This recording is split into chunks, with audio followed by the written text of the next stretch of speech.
চারিদিকে শুধু দাবি আর দাবি। তা আমি ভাবলাম আমি বসে থাকবো কেন, আমিও হাজব্যান্ডের কাছে দাবি করব। হ্যালো এভরিওয়ান, আসসালামু আলাইকুম। আশা করি সবাই ভালো আছেন। আতিফিয়ান্স মম ব্লগ থেকে আমি আতিফিয়ানের আম্মু সোমা। আশা করি সবাই ভালো আছেন। একটি লাইক দিয়ে আমার ভিডিওটি দেখা শুরু করবেন, ভালো লাগবে। এত বড় ইলিশ মাছ নিয়ে এসেছে বাবুদের বাবা, তবে এমনি এমনি নয়।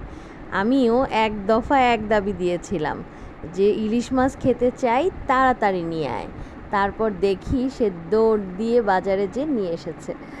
দুষ্টামি করলাম, আসলে ইলিশ মাছ অনেক বছর পরে খাওয়া হলো।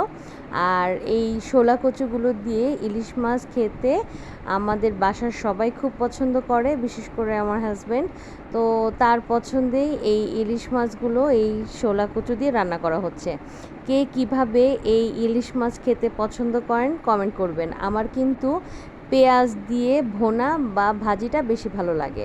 যেহেতু বাবুদের বাবার এই ঘাট কচু বা শোলা কচুগুলো দিয়ে খেতে বেশি পছন্দ করে, তাই আমার শাশুড়ি মা যেহেতু গ্রাম থেকে ঢাকায় আমার বাসায় এসেছে, তো তাকে দিয়েই রান্না করেছি এলাম এই ইলিশ মাছের কচু দিয়ে রান্না। তবে এই রান্নাটা আমার শাশুড়ি মা খুব মজা করে রান্না করেছে।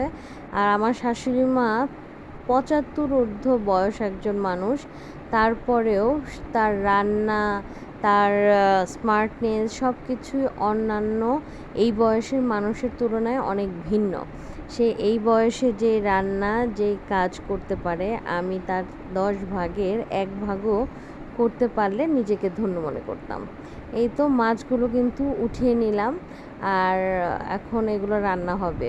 তো চারিদিকে আনসার সদস্য বলেন, রিক্সাওয়ালা বলেন, কাজের বুয়ারা বলেন, বা যেই সেক্টরে আছে ভাবছে দাবি তুললেই পূরণ হয়ে যাবে। তো সবাই একের পর এক দাবি আনছে, কোনোটা প্রাসঙ্গিক, কোনোটা একেবারেই অপ্রাসঙ্গিক। তো আমি বলবো যে যেটা ন্যায্য দাবি সেটা পূরণ হয়েছে। আমাদের দেশ থেকে স্বৈরাচার পতন ঘটেছে, যেটা অনেক বেশি প্রয়োজন ছিল এই দেশের জন্য। তবে এই সময়টা আমাদের নতুন সরকারকে সহযোগিতা করার সময়, তাদের পাশে দাঁড়ানোর সময়, তাদের ভালো কাজের সমর্থন দেওয়ার সময়। তাদের কোনো ভুল হলে আমরা সমালোচনা করতে পারি, ধরিয়ে দিতে পারি, তবে এরকম উল্টো পাল্টা দাবি করে দেশের পরিস্থিতি আরও খারাপ করার চিন্তা ভাবনাটা খুবই নোংরা মানসিকতা।